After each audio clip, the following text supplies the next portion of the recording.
Ladies and gentlemen, sports fans alike, welcome to another edition of Bill Swerski, Sports Talk Chicago, one of the couple 2-3 best podcasts around. So sit back, grab yourself a cold one and a Polish sausage, park your keister in the French room, and listen to Bill Swerski, Sports Talk Chicago. In Chicago, you know that all sports rock. The Bears, Hawks, Bulls, Cubs, and Sox. Pick your favorite, you can choose, as long as the Packers lose. For everything you need to know, it's Bill Swerski, Sports Talk Chicago.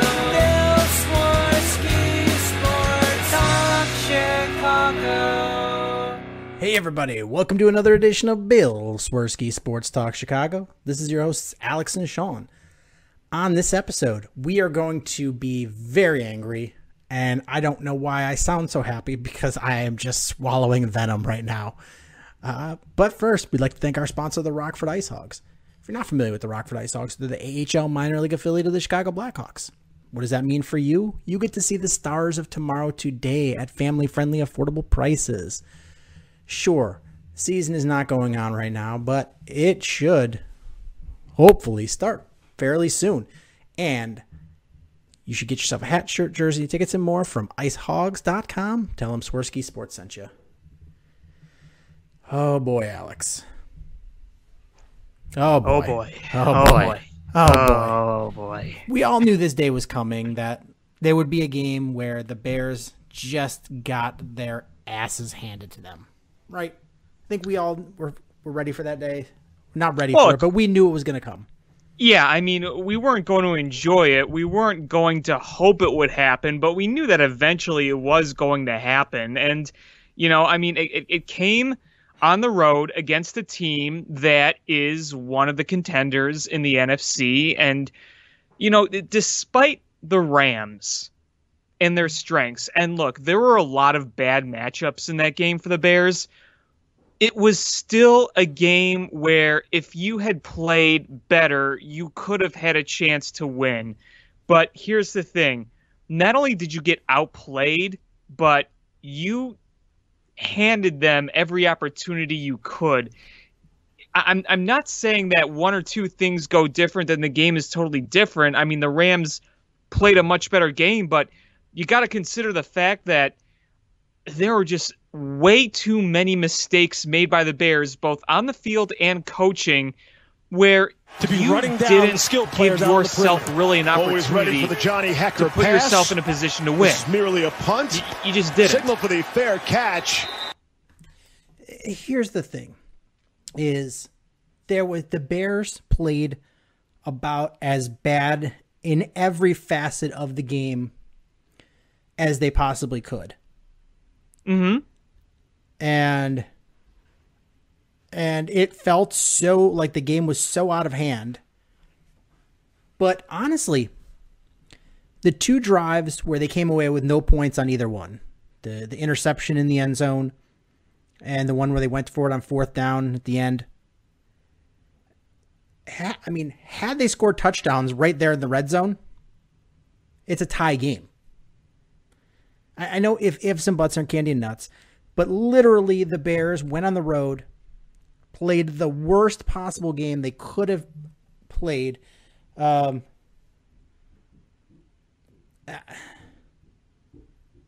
it was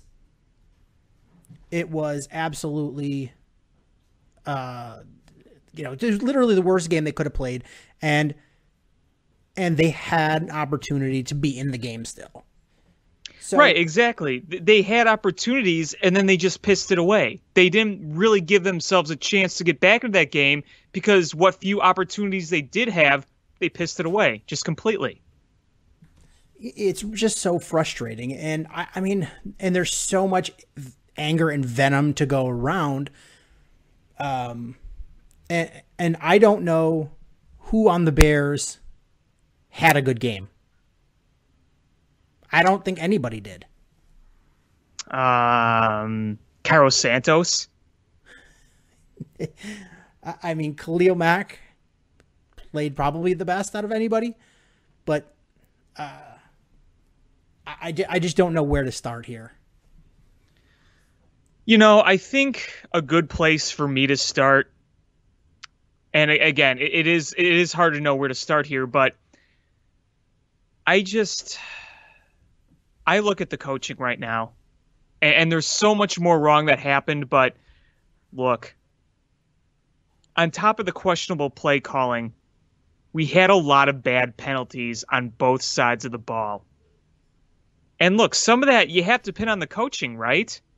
I mean, you had a week to prepare. Akeem Hicks had arguably one of his worst games as a Bear, just with all those penalties. And then, every time it looked like they might get something good, it seemed like there was a flag. I think it might have been the first drive of the game where Montgomery looked like he had a first down. It was like a 3rd and 3. He ran for like 4 or 5 yards. Then it's called back for a flag, and then they have to punt because they can't get first down. You look at the coaching, and you look at Matt Nagy's play calling, you look at the lack of discipline, really adding up. Really, really adding up. And, Sean, this is how I see this whole situation with the Bears offense. Everything looks like it is so complicated that just getting a simple first down on 5 yards, you clench your fists. It's like pulling teeth. There's no smoothness to any of this.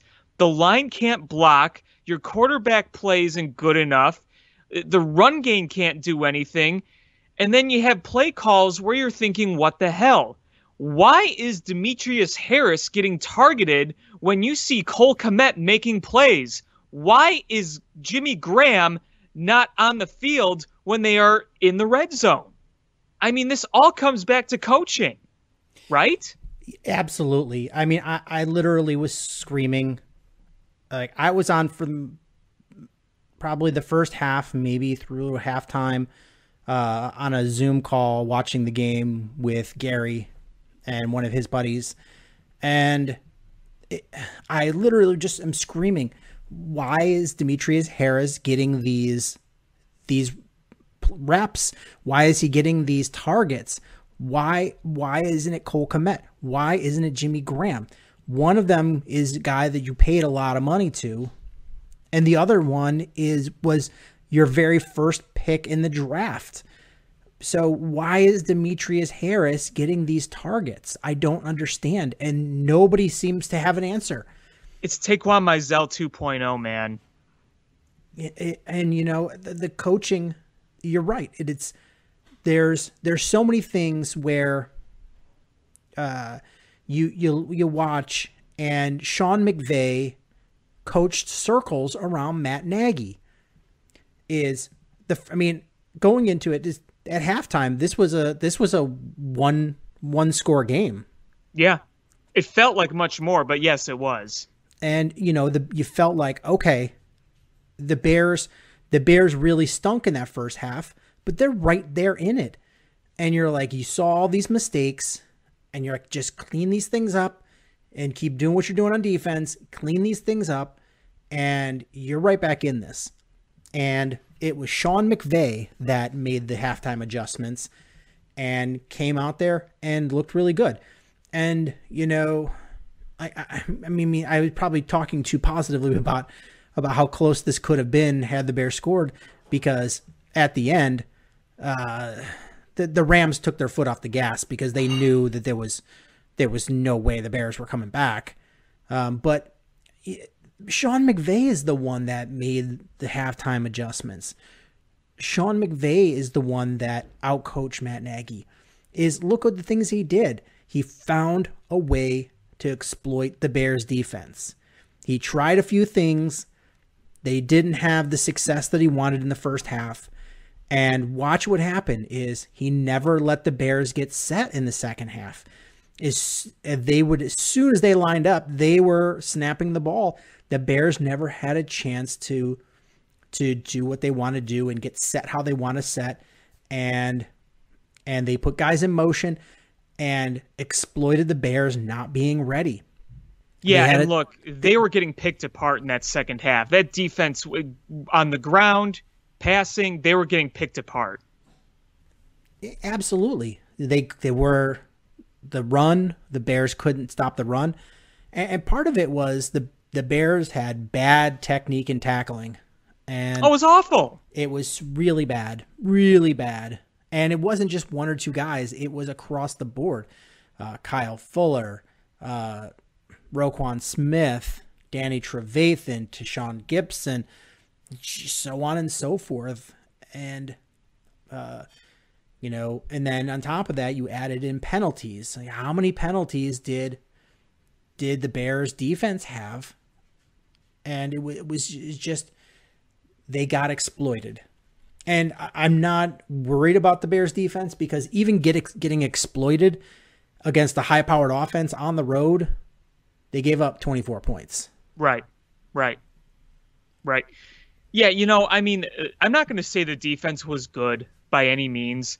I'm also not going to say it was beyond atrocious, worst game in years. I mean, it was at best mediocre, at best. I mean, when Eddie Jackson made the play, well, Robert Quinn made the play, Eddie Jackson picked it up. It was a nice little stat patter, but, by that point, the game was really out of reach. But, I mean, here's the thing. You're going to have games where you're not going to play the best defense. It's hard to be a dominant force on defense, even for the best, throughout a 16-game season. You're going to have your flops. It's the fact that in this game that on top of the defense not playing as well, you don't have an offense that can pick up that slack. You know that. You have to go out every week and basically, at this point, expect the Bears defense to win you games, because the offense isn't going to do it. They're not going to do it. And we've been waiting several years to get to that point where offense can win you games, but that's a lost cause at this point. The thing is Bears fans are not asking too much. Literally, we've been screaming for years, can we be middle of the road offense? Like, can we be number 15 in the league? Yeah, middle of the road. Middle of the road. Literally, give me rank 15, 16. Give me that and I will be okay. But we don't. We're in the 29th? We're that high. Wow. You know what's interesting, Sean, that they were saying on 670 The Score this morning, and I think it's true. Why does it seem like every other team in football can just pick offensive playmakers out of nowhere? But we can't. I don't know what to tell you, man. It's like we're a cursed franchise. Yeah. I think if the offensive line were better, then the offense would be a little better. There's no question in my mind. But even so, it wouldn't be a high-powered offense by any means. You don't have enough talent. Look, Allen Robinson is a top-tier wide receiver talent. He may not be top 3 or 5, but I'd say he's top 15 for sure. You have a running back who I think is good. I see people getting mad at David Montgomery, but he's literally running into brick walls. I feel like there are times where he should honestly deserve credit for getting 2-3 yards, because he could have easily gotten negative on some of those plays, the way those guys block. The run that he had, his biggest run of the day, was one where there was absolutely no holes. He ran into his offensive lineman, bounced it to the outside, and he made all of that. Right, exactly. So he's getting no help there. And then, look, the best part of the Bears game yesterday was that Cole Kmet catch. That was great. And I think there is talent there. But for some reason, he only gets targeted 2 times? Twice. Twice. Demetrius Harris got three targets. Why? Why? In the words of the one Bob from Office Space, what would you say you do here? It's just impossibly frustrating. You know, and Allen Robinson was really quiet in that game. He was, for the most part, just very contained. You know, he got 4 catches, 70 yards. Stat-wise, you're like, okay. 70 yards? He had that many? Wow. Yeah. I'm shocked. Yeah, there was the one big long pass, and then other than that, it was just 3 short ones. And so it was like a stat pattern. But you're like, oh, if you look at it on paper, you're like, okay, he had an okay game. But really, he didn't. He didn't separate himself from you know, the defense. Darnell Mooney was the only one that was able to get real separation, and every time he did, is poor Nick Foles was getting smashed and just hoping and praying and throwing it to a place that he hoped Darnell Mooney would be, and it sucked. I mean, here's the thing: is I think the running game. I mean, I'm not gonna say David Montgomery is great. We don't know. He's an unknown. He could be part of the problem. The wide receivers, we need better. We thought we would have a good wide receiver core, and it is not. Javon Wims has been silent. Anthony Miller has been a disappointment. Very. Allen Robinson is good, but not great. He's not a game changer. I mean, he's very good, and then there's times when he can be, but overall, he is not going to just absolutely dominate a game and take it over. Darnell Mooney is a guy who is very little, and he is. I think he's got really good potential.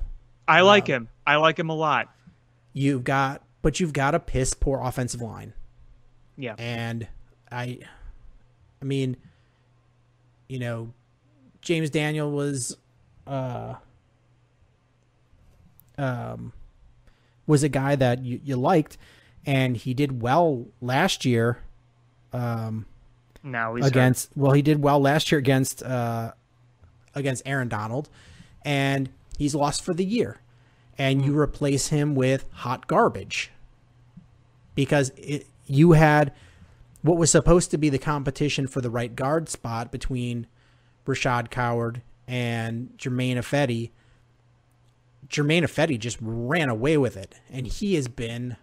I mean, he was okay the first couple weeks, but he has just been hot garbage since, and he ran away with the competition. So, yeah, he was bad yesterday.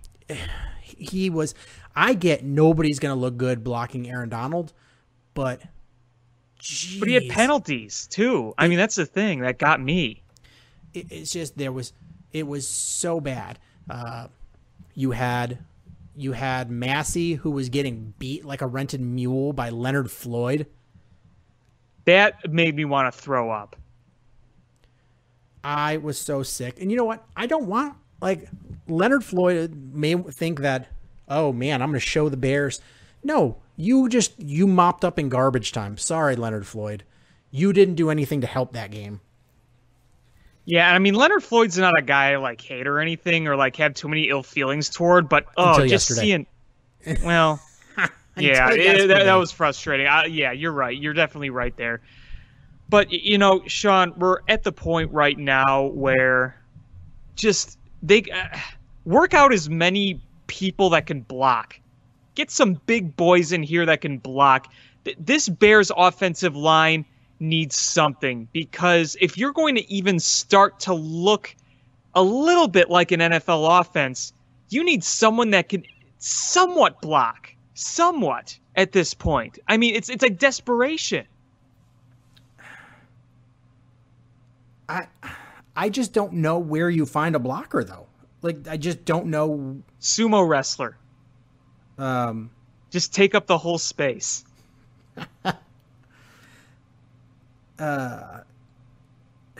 It's just a frustrating thing because it's not like there's one or two spots. Honestly, every single spot on that line has been a disappointment this year at some point or another. Oh yeah, absolutely. And you know, you're at the point where even your best guy, like in Cody Whitehair, you know, I like Cody Whitehair, but you know, you have one guy who's solid. I mean, there's nobody on that line that's Pro Bowl level. You know, at least a few years ago when you had a healthy Kyle Long, you knew you had one of the best linemen in football.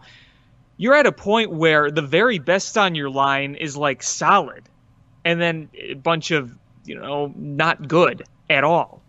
There's really few redeeming qualities right now. It's just not working out. And, you know, what happened to Charles Leno, man? Remember in 2018 when he was pretty good? What happened to that guy? He got paid. Well, yeah. I mean, I guess my frustration is, so, you know, you mentioned we need to find linemen. And is right after James Daniels got hurt, the Bills released Quentin Spain. And I'm not saying he's a world beater, but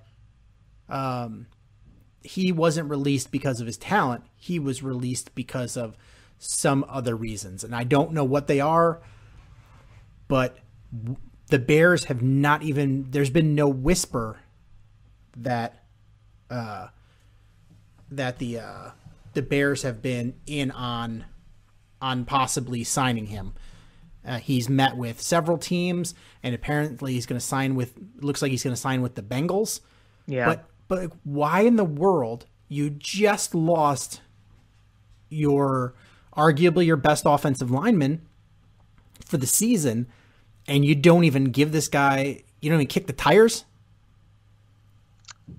I don't know. I don't know if there's some reason behind the scenes we don't know about, but I mean, at the end of the day, you're going to have to do something with the line. I mean, you just can't keep playing like this. Like I said, if you want to resemble any sort of fraction of an NFL offense, you're going to have to go out and search for a guy or two or three or 10 or 50.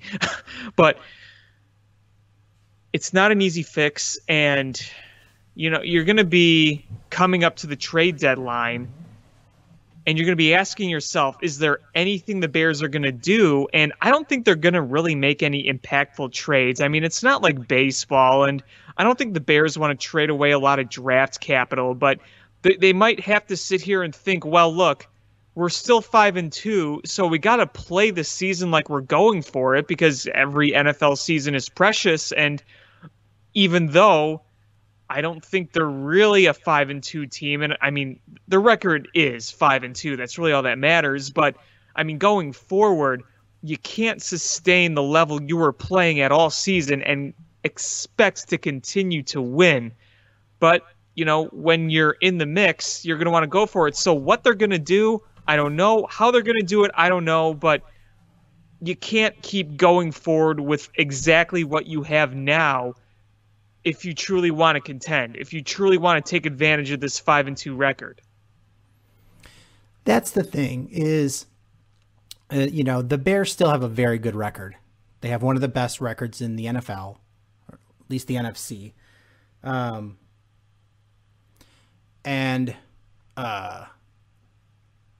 they just can't squander it.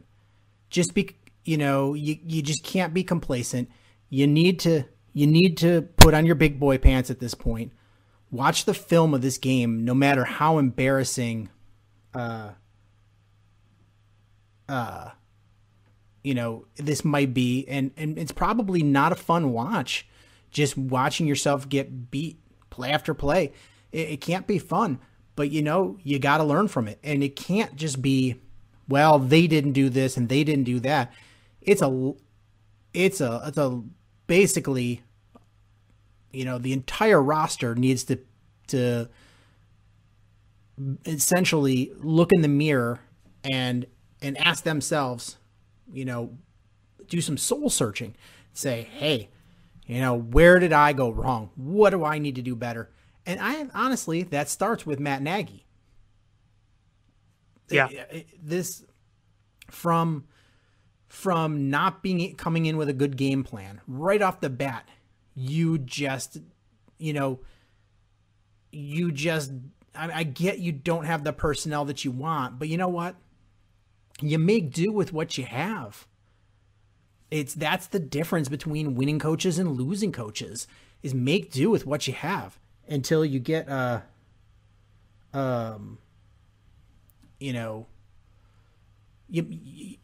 you can get what you want. You got to still play the games. You got to go out there and try to win. And I just feel like if Matt Nagy's going to do whatever he's going to do, regardless of the personnel, and I just don't think that's the right attitude. You have Nick Foles, who apparently told Brian Greasy that he's complaining about not, plays coming in, and they're like, how am I going to get this play set up before the in time? And that's the thing, is Matt Nagy tries so hard to outsmart himself. Is honestly, look what the 49ers have. They didn't have necessarily the top talent, but they had a good enough talent, and they went in and they just smashed people in the face. Olin Kreutz had a good point, is, you know what? You're not going to beat Aaron Donald physically, but you can go out there and be real physical with him after the play, hit him again, and make sure he knows you're there, and, take the fight to him. Don't wait for him to take the fight to you. And that's exactly what the Bears did, is they waited for the fight to come to them and reacted rather than going out there and smashing the Rams. We saw what happened when a team came to the Rams and punched them in the mouth. Is the 49ers they kicked their ass. And there's a formula to beat it. And I don't understand why the Bears aren't. It's a copycat league, and the Bears aren't copying the right things. Go, you know what? That's how we win. That's how we do it. And instead, they tried to do what they've been doing. And we've heard how many weeks in a row, we've got to make adjustments and be better. We're going to work on it. We're going to be better. Same thing over. And you went from scoring 18 points a game to scoring 3. 3. Ugh. And look, Sean, here's the thing, too. We're looking ahead now. You have the Saints and you have the Titans next. I mean, you better turn some things around fast, because your competition isn't necessarily getting much easier. This is the meteor schedule. This is mid-season. This is where a lot of things can swing. So you better be ready with a better game plan, and you have a short week coming up against the Saints. So, look, things got to change pretty fast, really, and I don't know if that's going to happen. No, it's not going to happen. And I mean, and honestly, defensively, I expect adjustments to be made. And we've seen some frustration with the Saints. The Saints are still a very good team. This is in no way, shape, or form a knock on them, but they are also not the same. They've got more chinks in the armor than they've had in the last few years. Oh, no doubt. No doubt. I mean, this is still a very dangerous team, but it's not the 2018, 2019 Saints. Yeah, this is a team that can be beat, but you better play well to beat them. Like, they're just, they can be beaten. You don't feel like, oh man, this is an unstoppable team. But you you're in for a fight. And the Bears need to put up points. And partly to give, I mean, that's where you're going to get your best performance on defense. Is look what the Rams did when they played the defense where they were just at the Bears' throats. It was when they had a cushion. Once they had a cushion of a lead, they just went for the jugular on the Bears' offense, and the Bears just didn't have, they folded at that point. That's kind of what the Bears need to do on offense is get some points, score early, let the defense go on the attack rather than just hanging on and hope they don't score, because that's losing football. Yeah, exactly. You know you can't play like this and have any chance of winning. You know that even going forward against some of the other teams too. I mean, you can't sustain playing like crap for two and a half quarters and then coming back and winning, no matter who's on your schedule. It's not sustainable.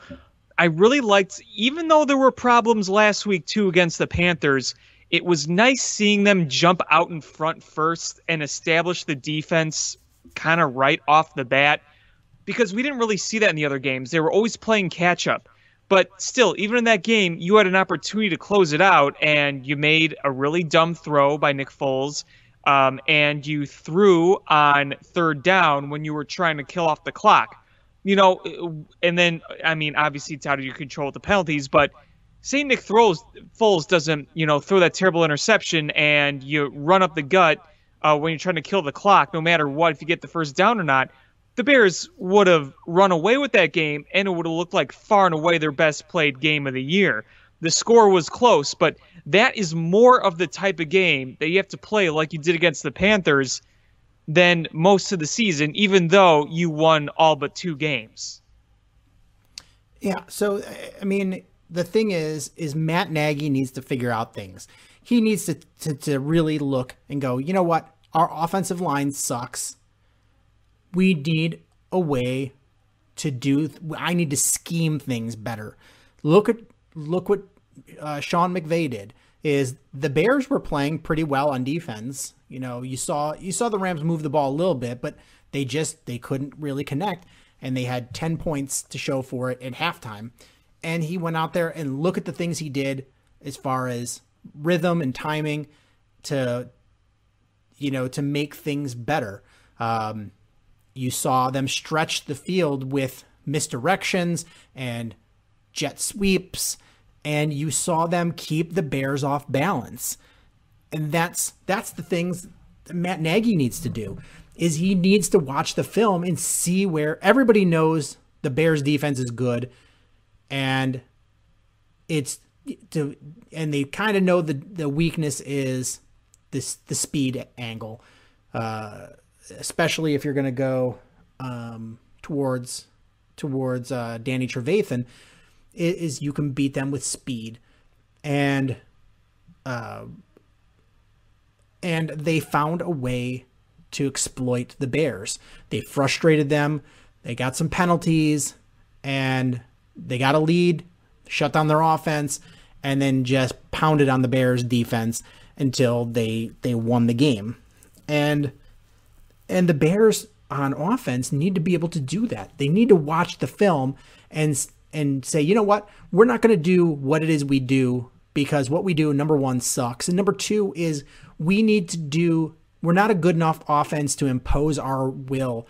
There's been teams in history where they're just like, you know what? We're going to do what it is we do, regardless of what you throw at us, and we're going to win. And this offense is on the polar opposite end of that. This offense needs to take advantage of weaknesses and just scrape as many points as possible as they can. So you need to look at the opponent you're playing and identify any weaknesses they have on defenses and be like, all right, how am I going to exploit those? How am I going to do that? And that's the only way that this offense is going to be able to put up 20 points.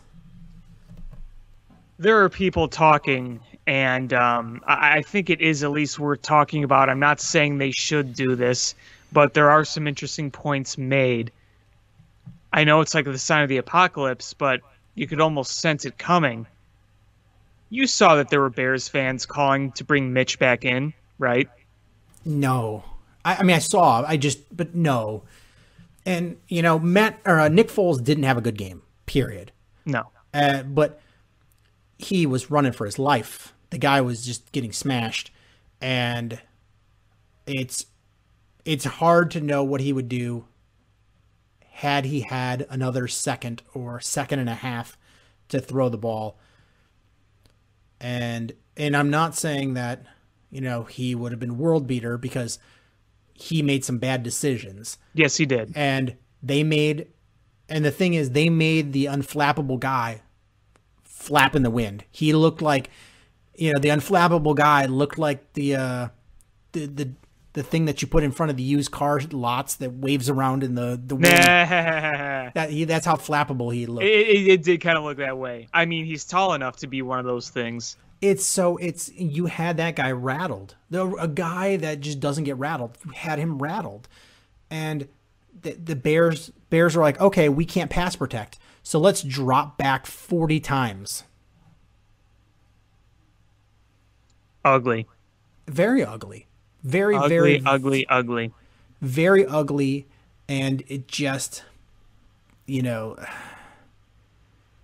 feels like the John Shoop and Terry Shea eras all over again. Feels like John Fox to me sometimes. It's just so frustrating. And honestly, I think it might be time for Matt Nagy to give up the play calling duties. Oh, it's been time. It's been time. I mean, he addressed it, and he said they'll keep evaluating, and if they feel that what's left to evaluate, man? I think he's just. Have you played Madden NFL? I'm sure. Oh you yeah. have. Oh yeah. It's, when you start playing it and you're like, oh my God, there's so many plays, and you're just flipping through them, and you're like, oh my God, the play clock's almost done. And you just randomly pick a play, not knowing how it works. And you're like, I'm just going to push buttons.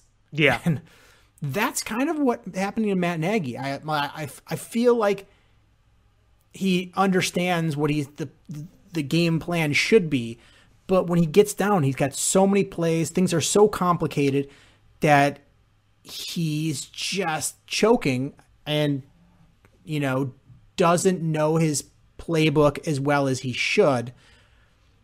And he might know the plays and the formation, but being able to relay that and get it in and get it in a tempo where you've got consistency. And once you're in a rhythm, look when the Bears offense has been the best. And that's very little amount of time, but it's always been no huddle. And Nick Foles just gets in a rhythm. Even when Mitch was in and was doing his best, it was always, they got into a rhythm. And when the Bears go flat and the offense goes flat, they're not in any sort of rhythm. There's no rhythm. They stop. They come out of a timeout. Coming out of a timeout, this team is atrocious. I wish I had access to like the Elias Sports Bureau or something where I could be like, what are the Bears coming out of a timeout or coming out of the end of a quarter, the next play? What sort of success do they have? And I bet it's abysmal. Well, remember last week when they had to take the timeout because the play clock ran out? Words, right? Words. Play cock. Anyway. But then they took the timeout, and then the delay game happened. Yeah, literally. That proves your point right there. It's they had to take a timeout because they were going to get a penalty, and they came out and they wasted a timeout and got the penalty.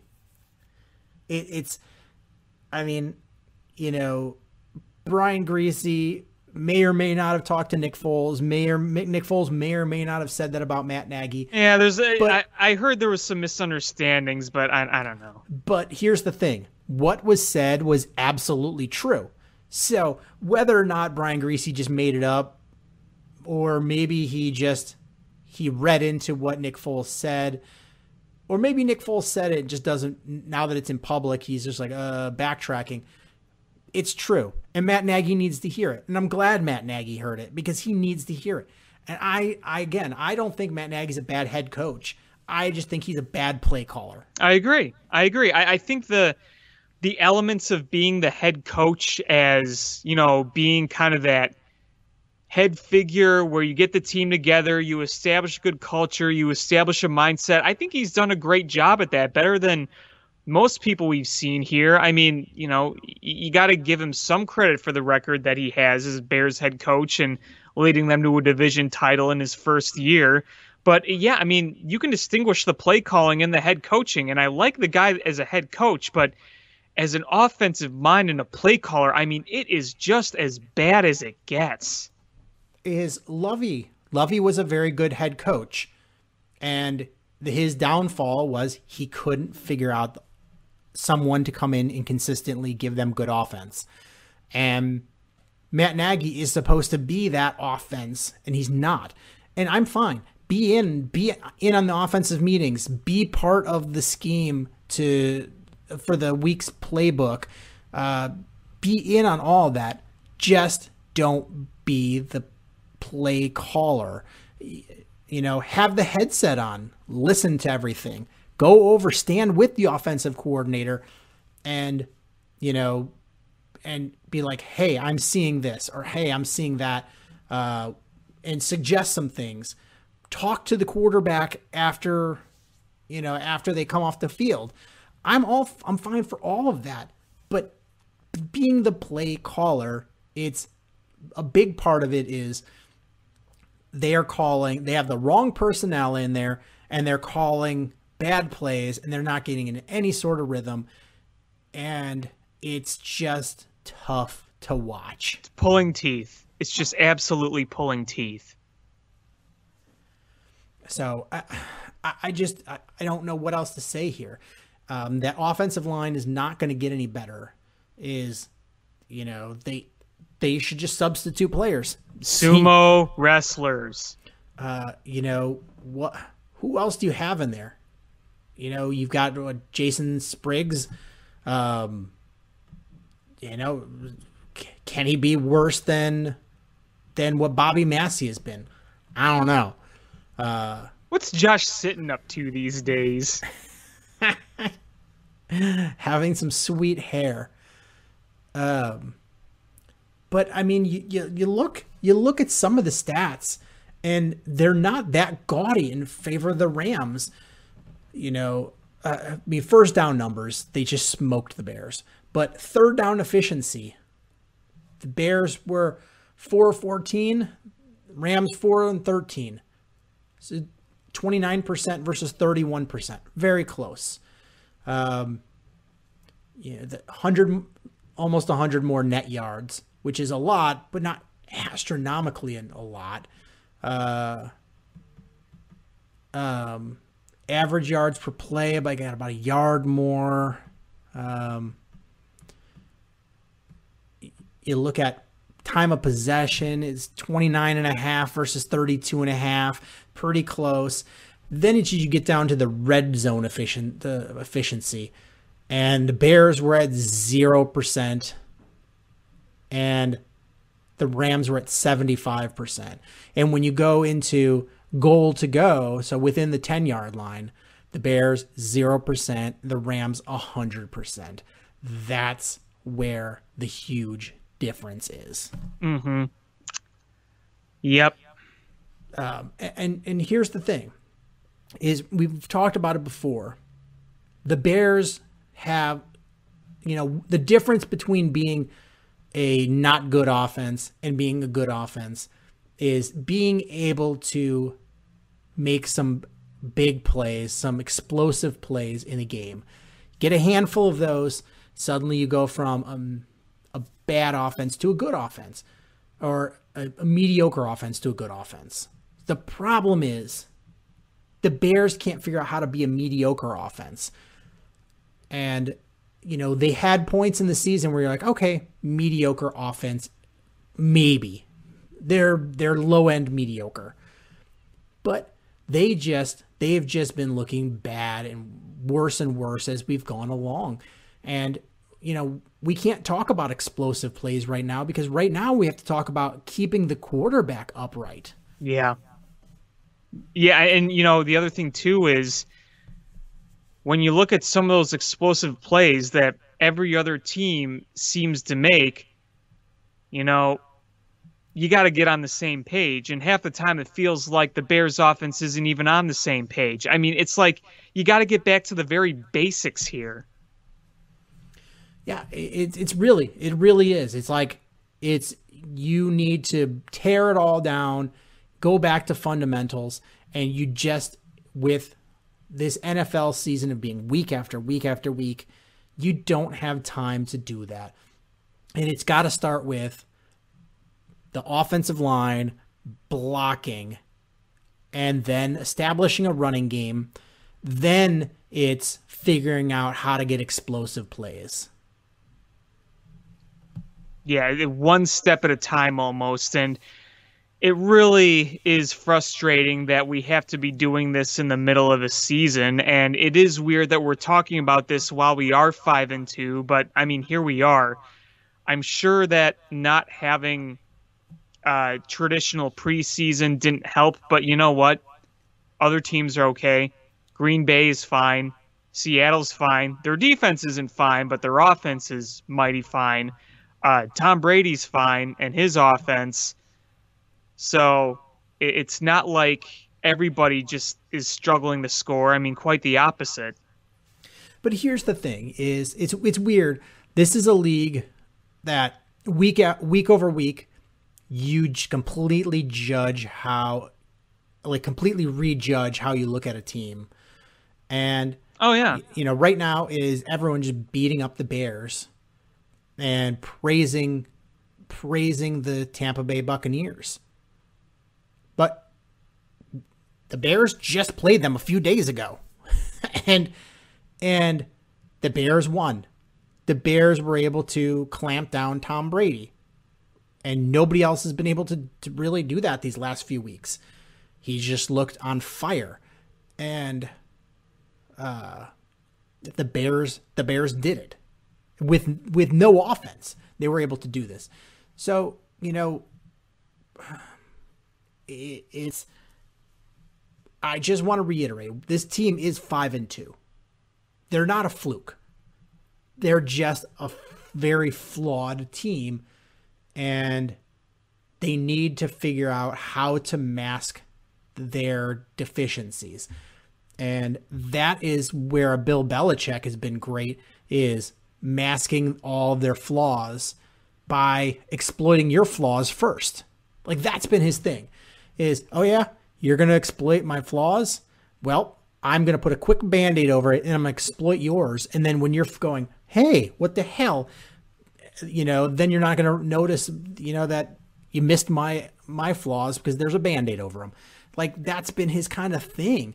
And the Bears need to get to that point, is, okay, sure, we can't run the ball, but guess what? We're going to figure out something we are good at, and we're going to do it.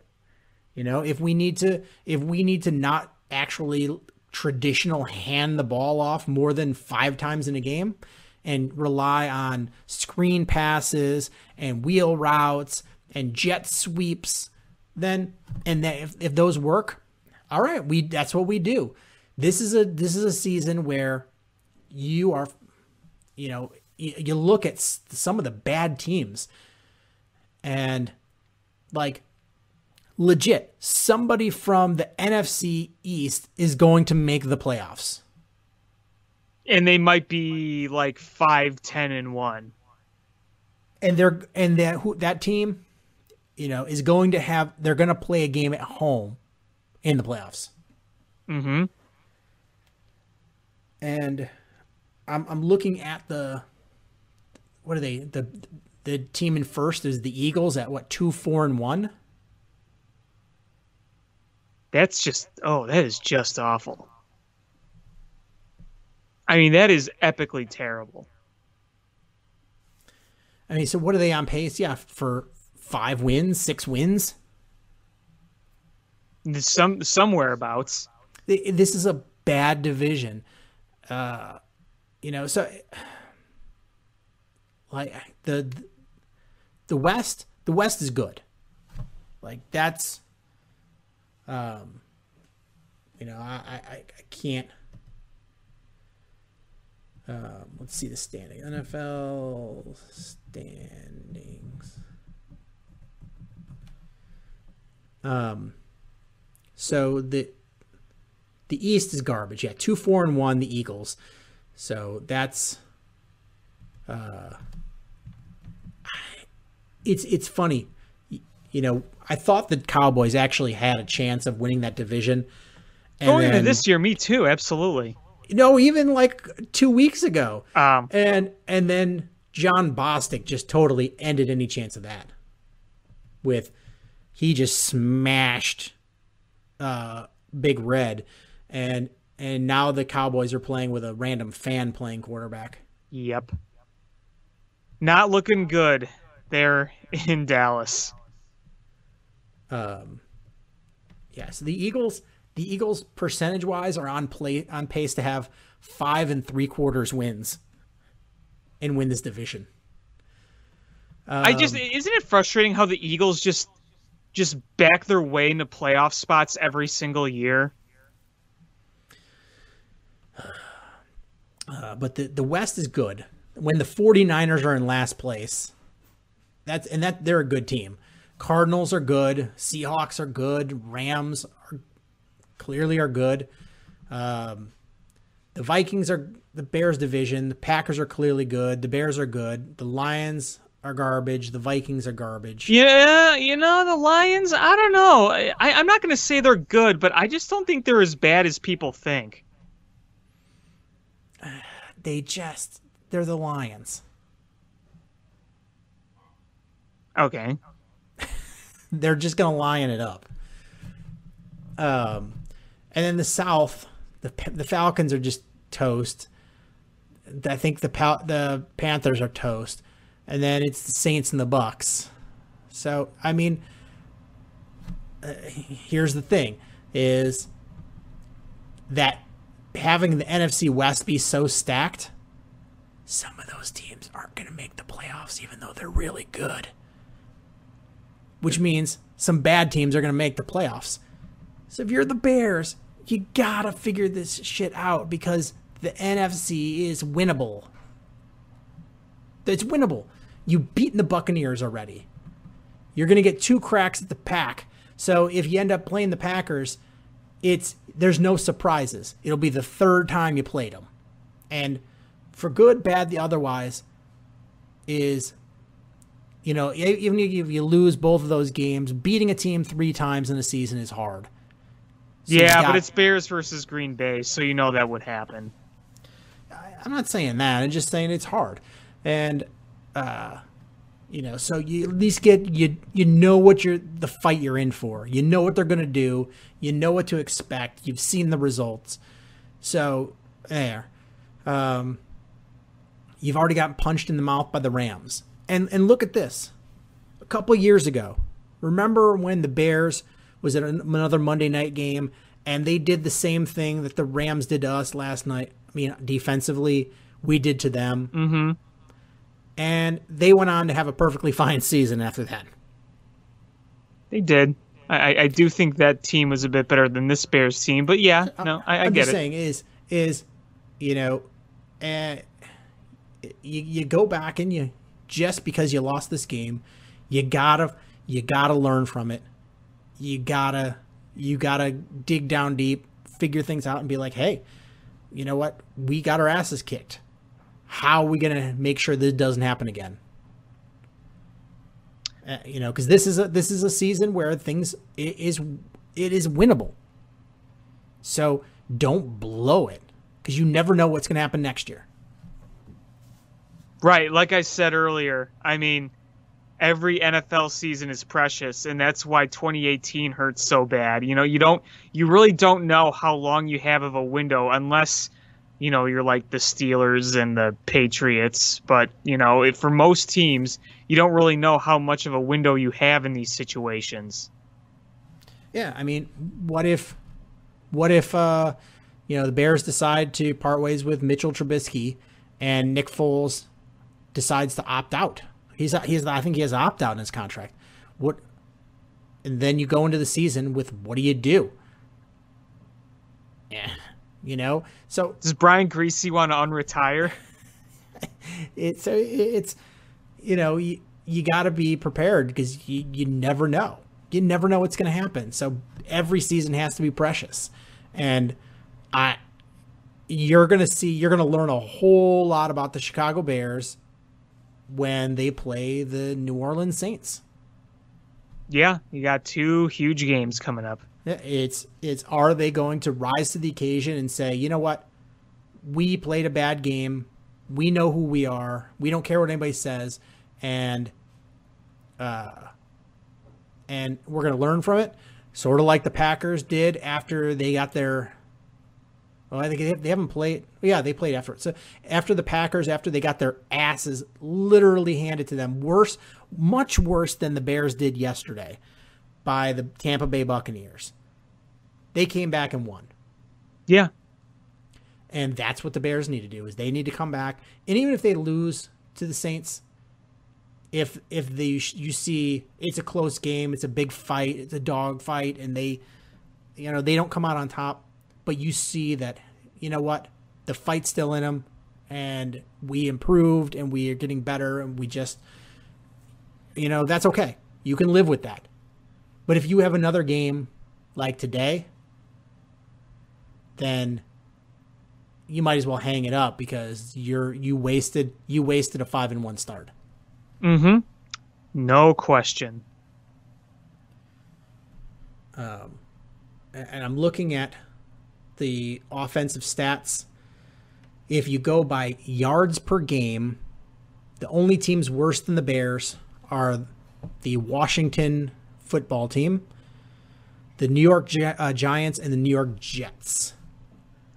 And the Jets are just as bad of a team as you could possibly be in an NFL season. You think they go 0-16 this year? It's hard. It's hard to go 0-16. They're going to. It really is. They're going to beat somebody. Yeah, I agree. And they, they'll probably come by with 2 at the end, catch somebody off guard, and play trap game. Yeah, I say they're 2-14. I could see that. And then passing wise, there's actually a handful of teams that are worse. The Broncos, the Browns, the Patriots, the Washington football team, the Giants, the Ravens, and the Jets. And if you go points wise, the Bears are only better than the Broncos, Patriots, Washington, Giants, Jets. And let's see, rushing. Last stat here. They got to be almost dead last. They are absolutely dead last in rushing and offense. Dead last. Yeah. Yeah. And in fact, if you take away Houston, who's only a fraction of a yard better, the next worst team is over 12 yards a game more than the Bears. Dear Lord. So 30th is Jacksonville at 96.6 yards per game, and then the Bears are at 84.1. Now, yikes. If you counter that, the Baltimore Ravens are 164.3. And I'm sure a lot of that is thanks to Lamar Jackson. Yeah, but then you go to third is Cleveland, who's right behind him at 157, and Baker Mayfield's not really running that much. No. So, so they're at the bottom of the league, and it's funny because the teams that are down there, all the other teams down there with them are bad teams.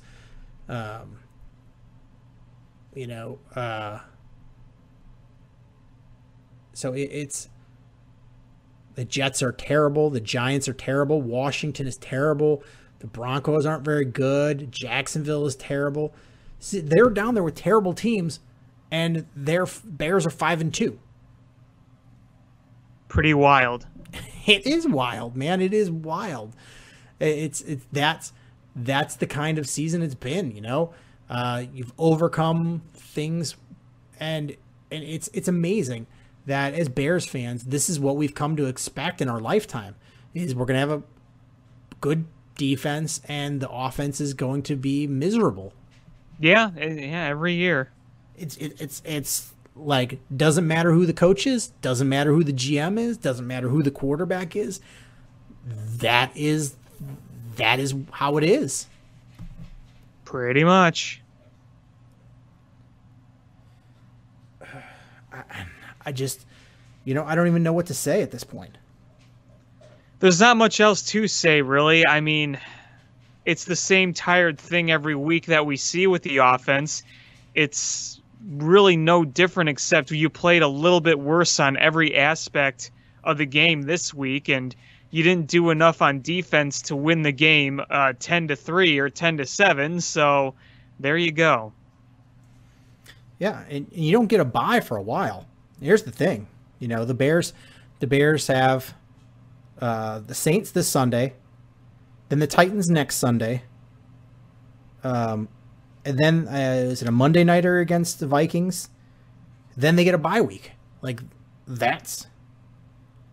they've got 3 more games before they get the bye, and right now would be not now. You hate coming into a bye, getting your ass kicked like this, but man, it would be nice to be able to eke out a win against the Saints, and then have your bye and get ready for the Tennessee Titans. Yeah, that would be ideal. Make a statement right here. Come and beat the Saints. Looking, the game is in Soldier Field, but that home field advantage is null and void because there'll be no fans there.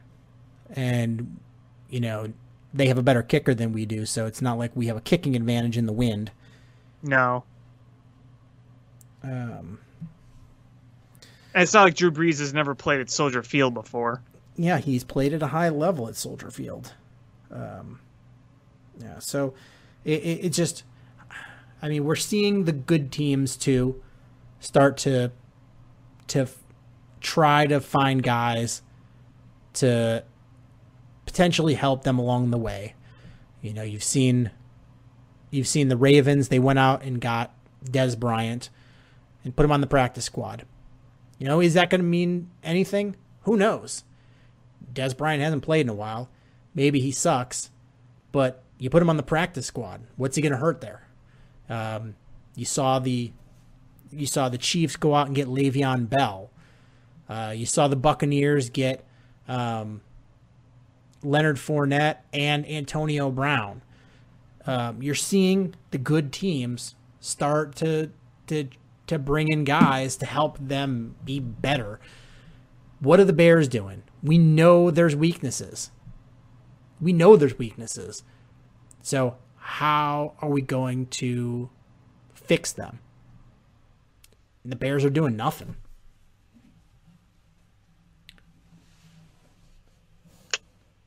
Well, we'll see what happens. Oh, wait, I take that back. They signed Dwayne Harris, wide receiver, to their practice squad, and they released defensive tackle Terry Beckner. Our season is saved. And they also signed Marquis Christian to their practice squad and cut Sharif Finch. They signed the Marquee Sportsnet? What? And they removed Michael Joseph from the injured reserve COVID-19 list. Wow, how are they making all these moves under my nose? I know. How did you not hear about this? I know. I thought I'd be getting all these buzzing updates on my phone about it. Yeah, where is Adam Schefter here? Yeah, he's lagging behind. What's going on? Is he okay? Is he sick? Is he stuck in traffic? Has he been kidnapped? Adam, tweet help me if you need help.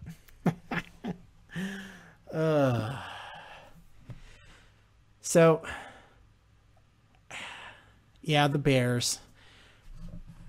There's not a lot going on in other sports, really. Nah. The White Sox we talked about that managerial search. I still think AJ Hinch is the guy. I don't think it's going to be the Crypt Keeper. I don't think it's going to be Tony La Russa either. I don't see it. I think it's AJ Hinch. I think this was all smoke. So not much else going on there. The Cubs blamed another hitting coach. So they parted ways with Tremel Sludge. That describes their offense perfectly. Sludge. So I'm sorry, it's Termel Sledge, but Sludge sounds better. I know. I just, when you said sludge, I couldn't help but make that joke. Sludge. And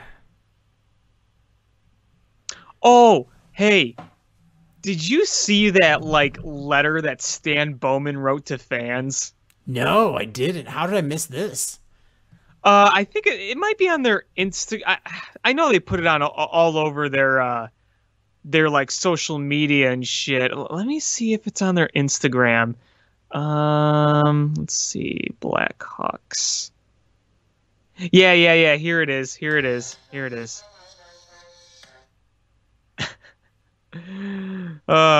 you want me to read it to you? Oh, please do. A message to Blackhawks fans. We really recently said goodbye to a pair of popular two-time champions and acquired some new players via trade and free agency. We understand it was tough to see those respected veterans go and realize you may have some questions about our direction. We'd like to address that direction and share why we're hopeful for the future of Blackhawks hockey. We're committed to developing players and rebuilding our roster. We want more than another window to win. We want to reach the summit again and stay there. An effort that will require a stockpile of emerging talent to complement our top players.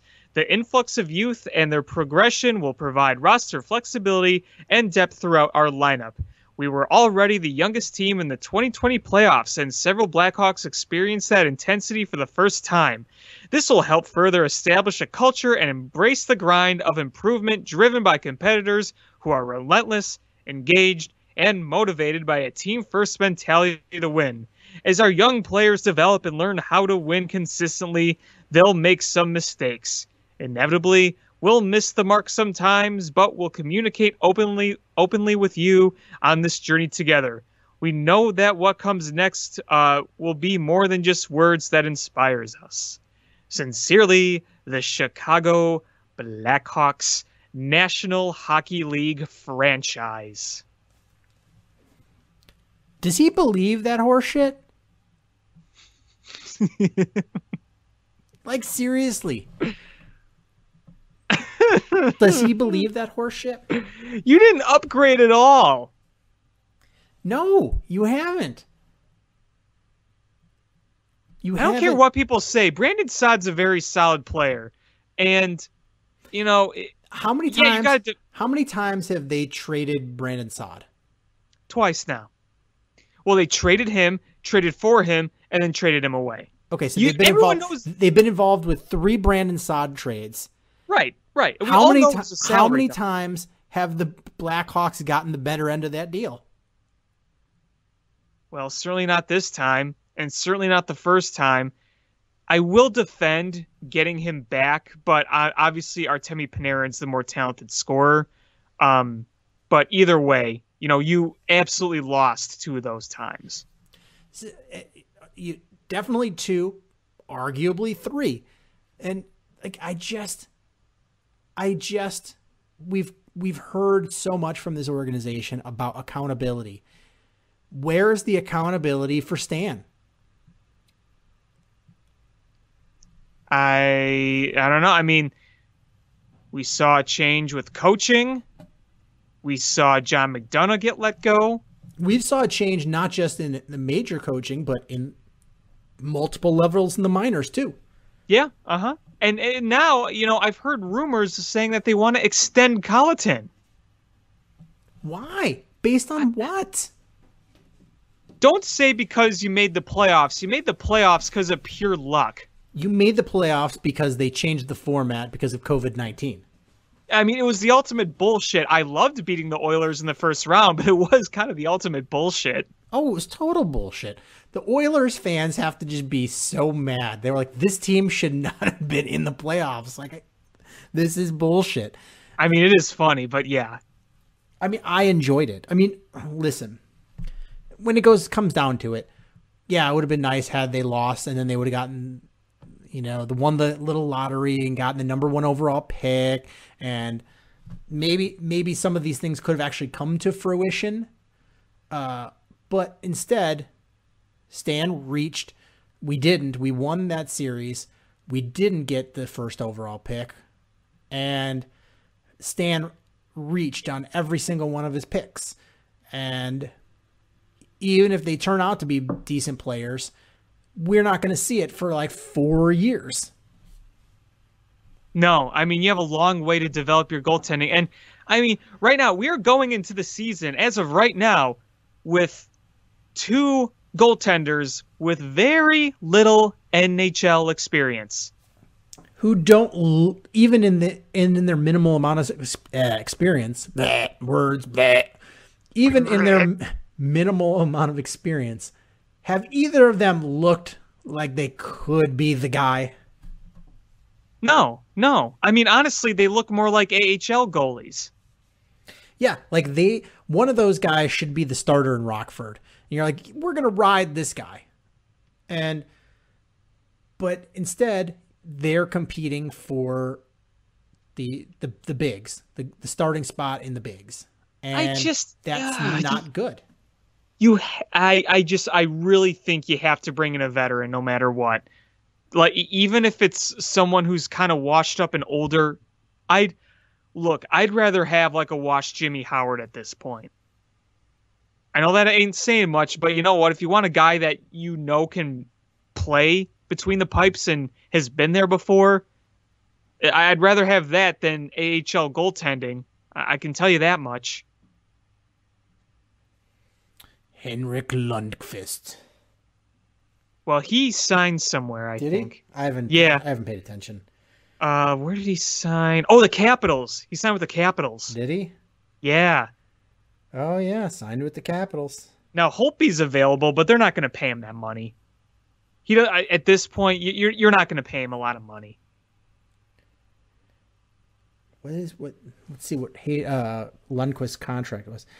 Lundqvist signed a 1-year, $1.5 million contract. Yeah. You could get a veteran I think you could get a veteran like Jimmy Howard, 1 year, $1 million. How old is he? I mean, you agree with me, right? You'd rather have a veteran that's older than what we have now. Yes, because I always feel like with a veteran that you know what the floor is going to be. Right. They've seen the ups and downs. You know what the floor is. With the guys they have, you don't. You don't know how bad things could get. And when you put them in there for a couple games here, a couple games there, you're not going to see the ups and downs. You're just going to get a time slice snapshot of what it's going to be. But, who knows? That might have been a good game, and that the wheels could come off after they make 5-6 consecutive starts. Who knows? With a veteran, you feel much more comfortable, even if it's not you're like, oh man, we're going to be good. You feel like, you know what? At least I know I'm going to have the consistency. Yeah. Even if they're not putting up that great of numbers. I mean, hey, this is just such a weird transition phase for the Blackhawks. I mean, it is just so weird, and there's no linear path to making yourself better. It's a bunch of zigzags, hopes, prayers, and a bunch of other stuff. Yeah, I mean, where on this roster is your direction going up? Hopefully, in your upcoming prospects on the defensive side, like Boakfist and Mitchell and some of your other young prospects like Kirby Doc, who I think is on the upside very much. But I mean, you're going to need more than that to be consistent contenders here, because you have Patrick Kane, who is really damn good. You have some prospects who still need to prove themselves, and then you just kind of have a lot of You don't have Brendan Stott anymore. That's a two-way forward that's gone. You don't have Corey Crawford anymore. That's an elite goaltender that's gone. You have Kane and Tays. You have Duncan Keith. You know, Seabrook is completely washed and, you know, gone at this point.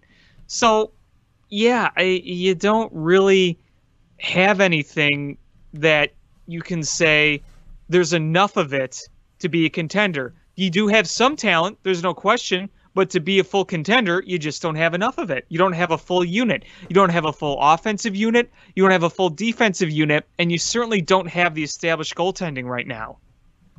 All right, I'm going to throw these names out there, and you tell me who is part of the future. Okay. Ryan Carpenter. No. Kirby Doc. Yes. Alex DeBrincat. For now, yes. I know it's a little cloudy right now after that bad season, but I'm going to give him the benefit of the doubt. Mackenzie Entwistle. I hope so because of that name. Matthew Highmore. I don't think long term, really. Depth at most, but if you want to talk about an essential part of the future, I don't think so. Matthias Janmark.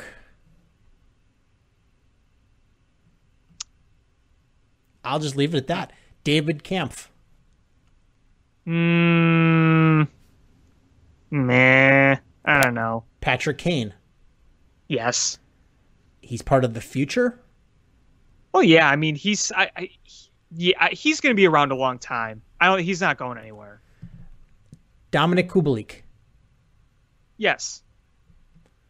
Alex Nylander. No. John Quenneville. What exactly did Nylander do here? What is it that you'd say you do here? What would you say you do here? John Quenneville. No. Andrew Shaw. No. Zach Smith. No. Dylan Strome. No, I don't know if he's really worth keeping. I don't know. I mean, he's not a terrible player, but I just don't think he does enough to warrant like a contract extension. That's my opinion. I know there's various opinions on Strome, but yeah, I just don't think he's going to be part of the long-term future. Jonathan Taves. I mean, I'll say yeah, just because I think he's going to be around a while, but I mean, it's not like he's a future upcoming star. He's been around a long time. Lucas Wallmark. No. So those are your forwards. That was the list. Defense. Nicholas Baudin. No. Adam Bugfist. Yes. Lucas Carlson. Yes. Calvin DeHaan. No. He's a veteran that's, I like DeHaan, but the guy can't stay healthy and he's a veteran. So I don't think he's going to be around that much longer. Duncan Keith. He'll be here. His contract is big. And, I know he gets some grief, but I actually think Keith has been playing decently for his age. Not at the level that he was the Norris Trophy winner, but I think he's playing good enough. You know, the funny part is we have lived long enough where Duncan Keith's contract isn't so bad. Yeah, he's playing it's well not. enough, and we've gotten to the point where his contract isn't so bad. Like, if he would waive his no trade clause, I think we could trade him. Yeah, I think there'd be value there. I mean, not a whole lot, but I think there would be value. That's just there. So, Anton Lindholm. Sure. Just for the sake of it. Connor Murphy. I mean, he's a solid guy. He's been around a number of years. I don't know how much longer he's going to be around. I think he might be one of those guys where if the next wave of prospects develop correctly, then you might just see him not have a spot on the team. So I'm going to say maybe. Alec Regula. I don't really know him. Brent Seabrook. We're going to be stuck with him. Nick Seeler. No. Nikita Zadorov. No. That's Nick Seeler. Those were your blue liners and your goalies. Colin Delia, Kevin Lankinen, Malcolm Subban.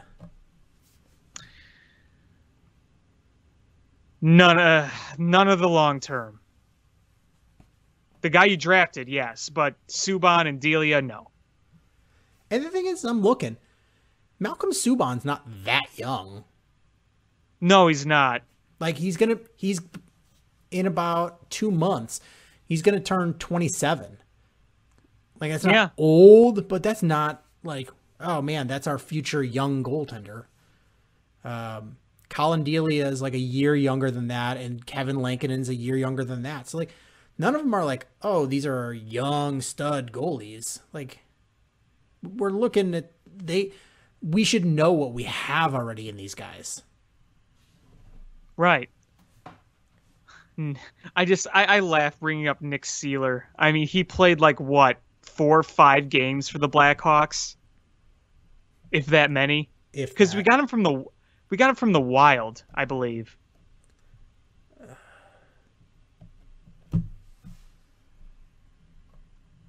I mean, there were 2 or 3 of those guys you read where I'm like, who the hell is that? I'm not even gonna read like. I mean, here's our goalie pipeline. After the Lankinen, Delia, and Subban, we've got Matt Tompkins, Ivan Nalimov, Drew Comesso, and Dominic Bass. I remember the days when Kent Simpson was in our farm system forever. You remember him? Vaguely. I think he played a lot for the Ice Hogs. I think he made like 1 career start in the NHL with the Hawks. Wasn't it during an injury? Yeah. It's like an emergency. Yeah. It was either an injury or it was one of those they clinched the playoffs already. So it was like last day of the season. Actually, that might have been when they started Carter Hutton that one year. Either way. Man. All right, so I'm looking. What is this from? Oh, that's old. Oof. I started pulling up an article that the Google search said it was only 6 months old, but then I pull it up and it was from July 23rd, 2008. Oh my. So quick, let's just quickly look at that. Who are the young players that the fans should be looking out for? Centers. Petri Contiola. The Blackhawks like Contiola, a 23-year-old they selected in the 7th round back in 2004 because of his intelligence and tenacity. Nathan Davis. Evan Brophy. Jack Skilly. Jack Skilly, remember the hype around him? Jack Skilly has great wheels and he's learning the pro game, Dale Talon said. He had a real solid rookie year. He's going to be a good power forward who is hard to stop with his speed and strength. He was like the hyped prospect after Kane and Tays, and then he just never developed into anything with the Hawks.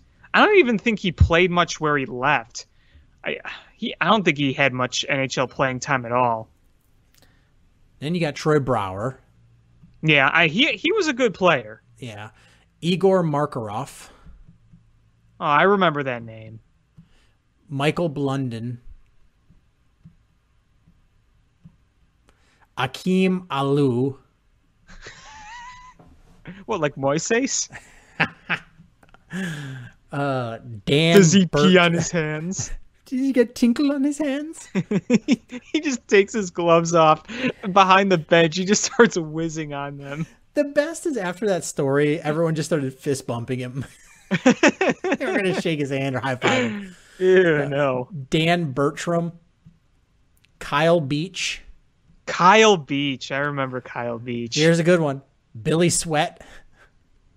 Oh my God. I think he played on the Chicago Wolves for a couple of years. And then Versteeg. Yeah. Here's actually a good one. Nick Jalmerson, Ah, Hammer. How I miss him. Sean Lalonde, Lalonde. Simon Dennis Pepin. What is he, like the crazy cousin of Scottie Pippen? I don't know, but here's the goalie to be looking out for. Corey Crawford. Crawford appears to be in line to be the backup goaltender before Talon signed Cristobal Huet earlier this month. He could still be the backup if Talon moves Nikolai Khabibulin. Wonder how that Crawford guy turned out. Crawford, Chicago's second-round pick in 2003, played mostly in the AHL over the last 3 seasons and has put together a respectable 89, 60, and 10 record with a .287 goals against average and a .905 save percentage. We're very high on him, Talon said before the Huet signing. I think it's time for Corey to come up and challenge for that backup position. Well, that one turned out pretty good. That one pretty good. And that gives me memories of Cristobal Huet. Oh, man. Remember we had to sell or lend him to a foreign country? Yeah. Hey, France, you want him? Hey, Europe, you want this guy because he sucks. Ah, oui. Oui, oui. Antti Niemi. That turned out pretty good, too, for us. Yeah. And then Josh Eunice. Prior to Niemi's signing, Eunice was the second best goalie prospect in the system. He may still be in the future for the Blackhawks, who picked him in the 3rd round in 2007. Well, clearly Niemi won that battle. Clearly Corey Crawford won that battle. Well, yes, but Niemi did get us that first cup. He did. So Dan Rosen at drosen@nhl.com.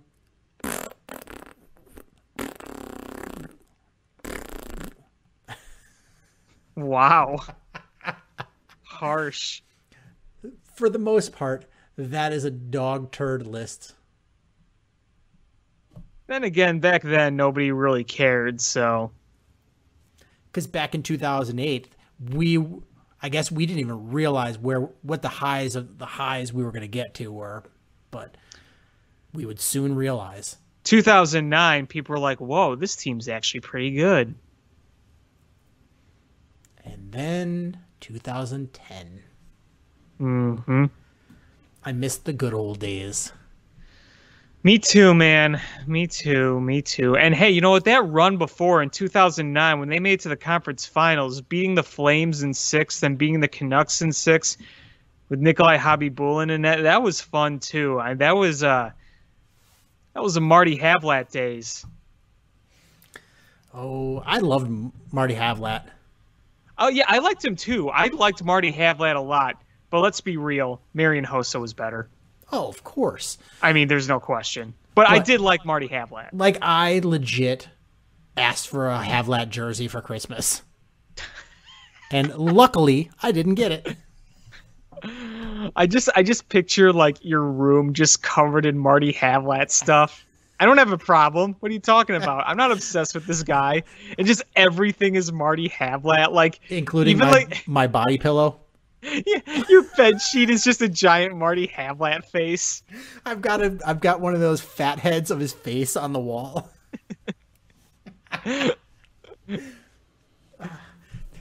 I I like Marty Havlat. He's okay. He's a swell guy.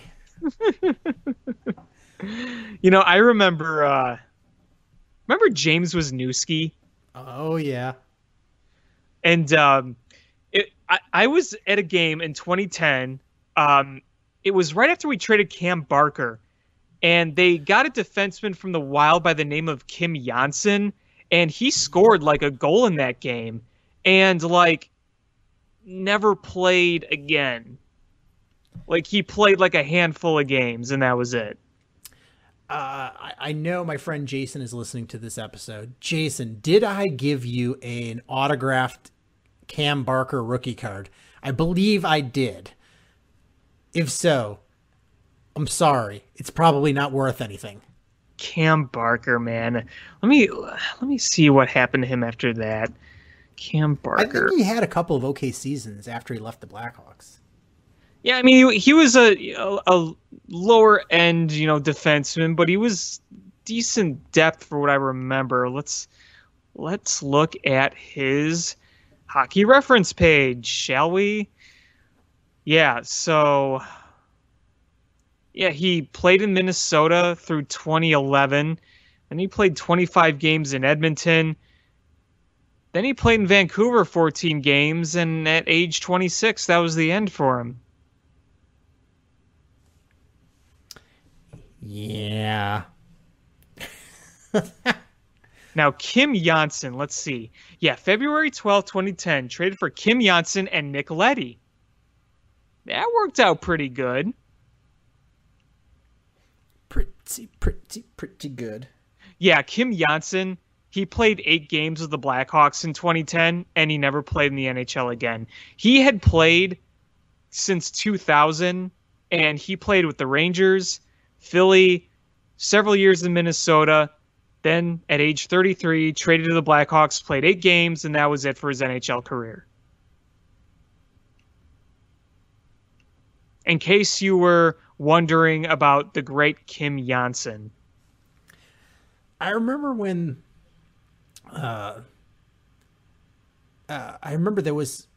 when I was in grad school on my rotations, there was a guy that worked at one of the hospitals I was at, and I remember he just, like, this guy needed to tone it down because he would just get so fired up about Nick Leddy.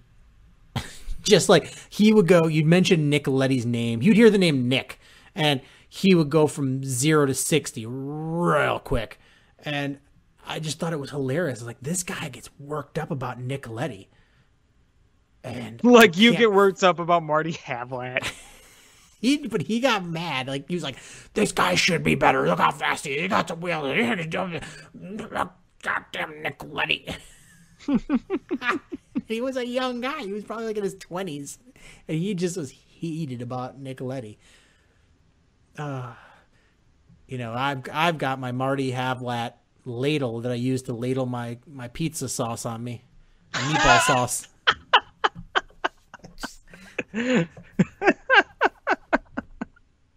That's wonderful. And I cook it in my Marty Havlat crock pot. It's like his mouth is just open wide, and that's like the crock pot.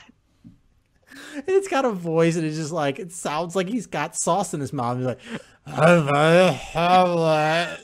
And it just oozes out. It's just like Jabba the Hutt. It's like, it's just having drip out of the mouth. Do we have to make this? Oh my god. I will source this in China. Do you have the capability to make this? My good man. It is a Martin Havlat crockpot. I did not think that on this show we would be talking about that. Of course we would. I'm surprised this didn't come up sooner. Man, our John Lackey spittoon, our Martin Havlat crock pot with matching ladle. Matching ladle. Imagine John Lackey spitting into the Marty Havlat crock pot. Just imagine John Lackey showing up on Shark Tank and they're like, what do you have? And he goes, this spittoon, and I use a carabiner to attach it to my belt. I need $10 million. And what are you going to give us for that? Well, what I'm going to give you is an ass kicking. Bend over, boy. You know whose hockey reference page I'm on right now? We just talked about him. Good old Nikolai Khabibulin. And I'm just looking at his career stats. And he was with the Blackhawks, good 5 years. I mean, he started 91 games for the Blackhawks. That's a lot of games. It is a lot of games. And he put up a 284 goals against average, a 902 save percentage. And in his final year in 09, in 39 starts, 919 goals against average at 233, or that was a save percentage. Goals against average at 233, 919 save percentage. So he was pretty good that year. Oh, Nikolai Khabibulin. And then he played his final 4 games coming back to the Blackhawks in 2014. Do you remember that? Vaguely.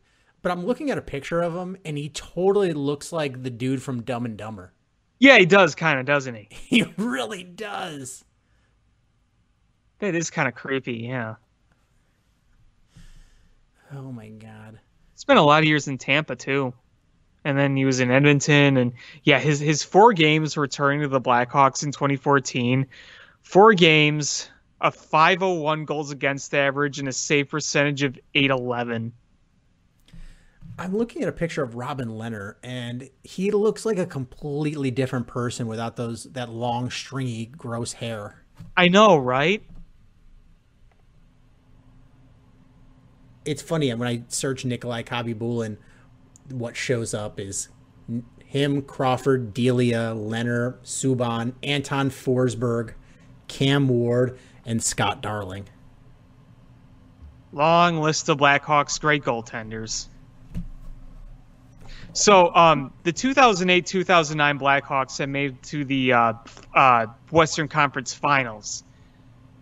You know who the leader in points was that year? Was it Marty Havlat?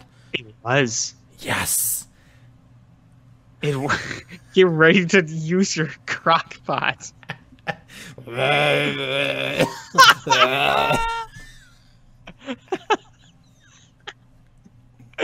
He had 29 goals, 48 assists, and he was a plus 29 plus minus.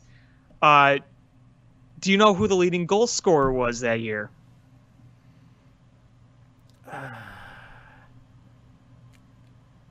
I don't. I'm going to say Havlat just because. No. Okay, I thought it was you could ask. I'm going to get Kane. No. Who was the leading goal scorer? The only one to score 30-plus goals that year.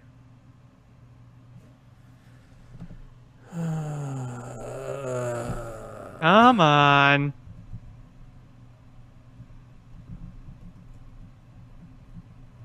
Was it Taves? Yes. 34 goals. Patrick Kane scored 25. Patrick Sharp scored 26. Christopher Sieg scored 22. Man, Colin Fraser, remember him? Ben Eager, Matt Walker. Ben Eager. James was totally forgot about that. Good old Adam Burish. Brent Sopel. Remember Brent Sopel? Yeah. There's Jack Skilly. He played in 8 games. He had 1 goal, no assists. Good old Jake Dowell, 23 years old. Remember Jake Dowell? I do remember Jake Dowell. Oh, yeah, Sammy Paulson. They got him towards the end of the year. I remember that. Tim Brent. I don't remember him. He played in 2 games. Antti Niemi played in 3 games that year. What was Cristobal Huey busy? I think there was a time where Khabibulin was hurt very briefly that year. So Khabibulin started 41 games. No, he played in 41 games. He started 40. Hobby Bullen started 42, or he started 39, played in 42.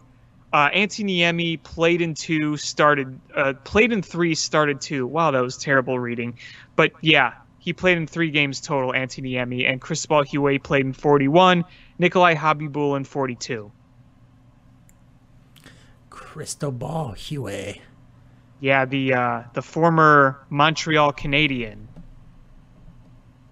He didn't come into the league until he was 27. He made his debut with the Kings. I didn't know that. I just always remembered he was a Blackhawk and a Montreal Canadian. And he was a Capital. He doesn't look like a goalie. He looks like, I don't know, he should be in the band Creed.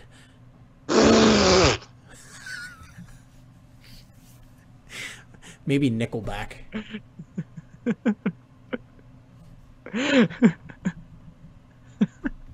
I can't get over Marty Havlat crockpot.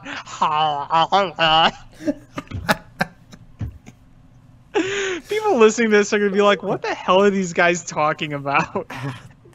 They'll be saying that now, but then come the Christmas season, they'll be beating on our doors for the Marty Havlat crockpot. I need one. I need one now. I got to make my chili in a Marty Havlat crockpot. And guess what, guys? If you act now, you will get the special ladle holder that goes on with it. Oh, is it like a little sweater cozy with Marty Havlat's name on it? Of course it is, with the red sweater. Duh. Well, who would want him in a Minnesota jersey? Well, I'm just saying the red sweater, so when you spill the meatball sauce on it, you won't notice it as much on the, as it would on the white jersey. I mean, that white jersey, that is just asking for trouble. Did you know Marty Havlat's final 2 games in his career were with the St. Louis Blues in 2015, 2016? I actually did. You probably wept that day, didn't you? Just, they were meatball tears. Just, I was dripping sauce out of my eyes. This really burns. What kind of spice is in here? Yeah, and he played more games with Ottawa than any other team. Huh. Yeah, he played 298 with Ottawa, 172 here with the Blackhawks, 127 with the Sharks. I remember he was with the Sharks for a while. 151 with Minnesota, 40 with the Devils, and 2 with St. Louis, and 242 career goals, and 1 crock pot. What do you think Scott Darling is doing these days? Playing in like a beer league or something?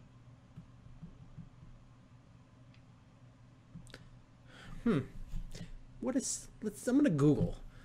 What is Scott Darling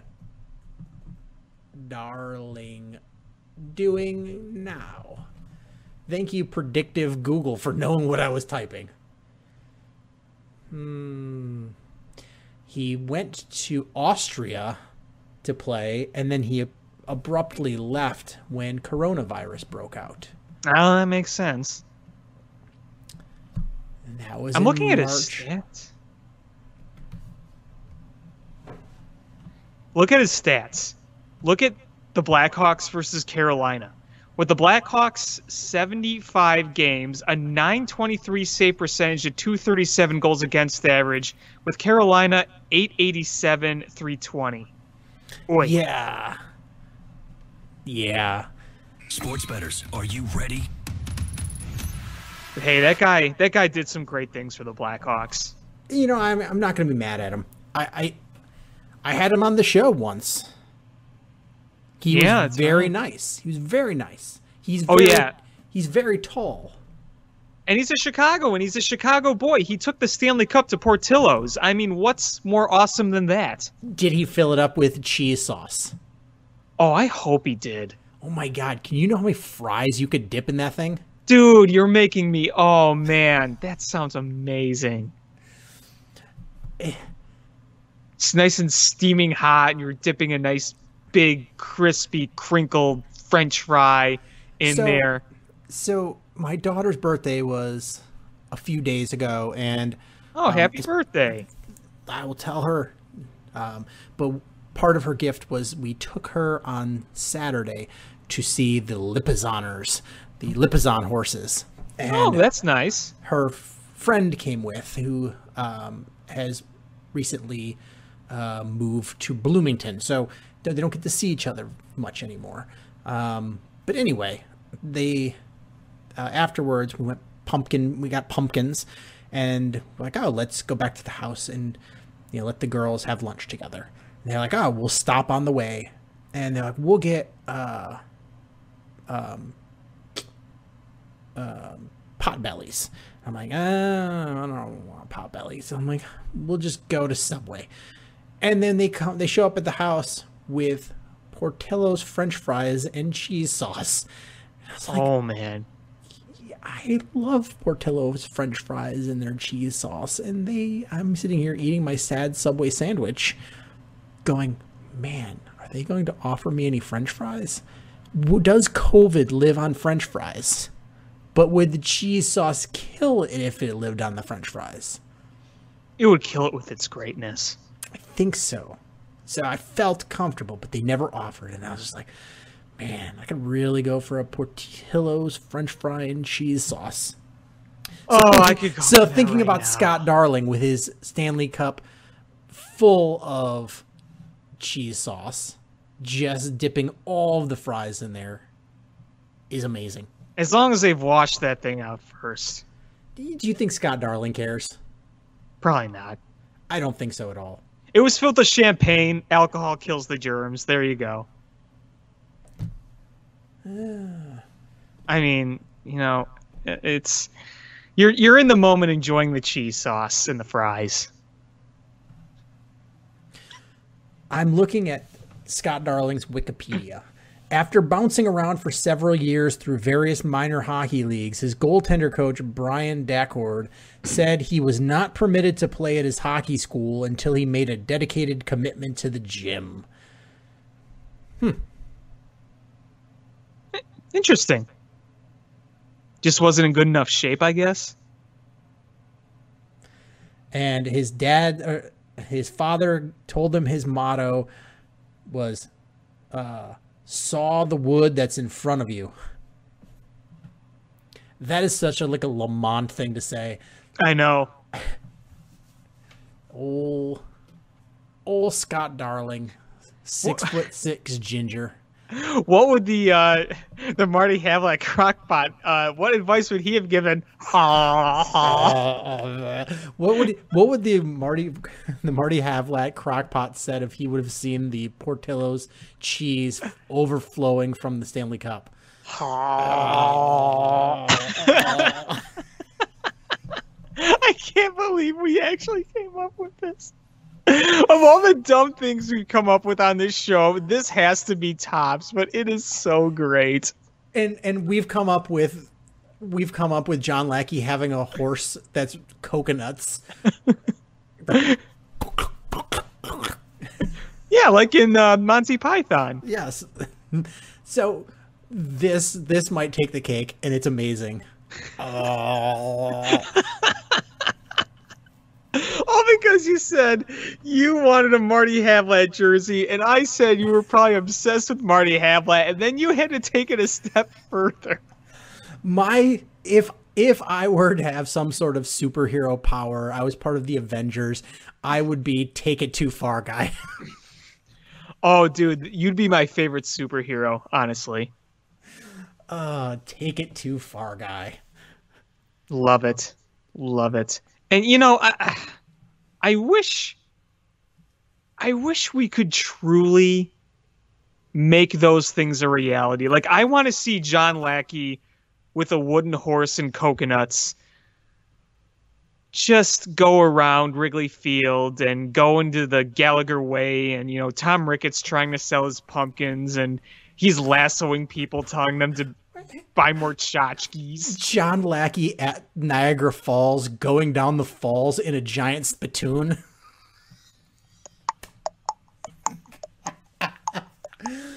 There's like the talk of people going in a barrel, and he's just like, barrel? He's like, I'll just go in my spittoon. John Lackey. John Lackey, like, why didn't I play hockey? Look at the size of that spittoon you get for winning the Stanley Cup. I know. He probably would have seen that and just seen a big spittoon. It's like being in the desert and you see this mirage, and his is the mirage is like, he's like, look at that spittoon, it's beautiful. Oh, it's amazing. It's more beautiful than my wife Christina.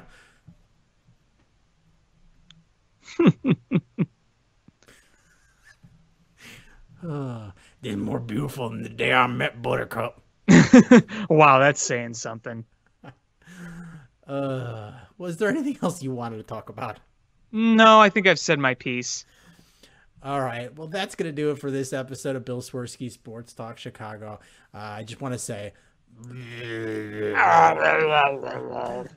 please hit subscribe however you listen to podcasts, whether it's iTunes, Stitcher, YouTube, TuneIn app, Google Play, Spotify, etc.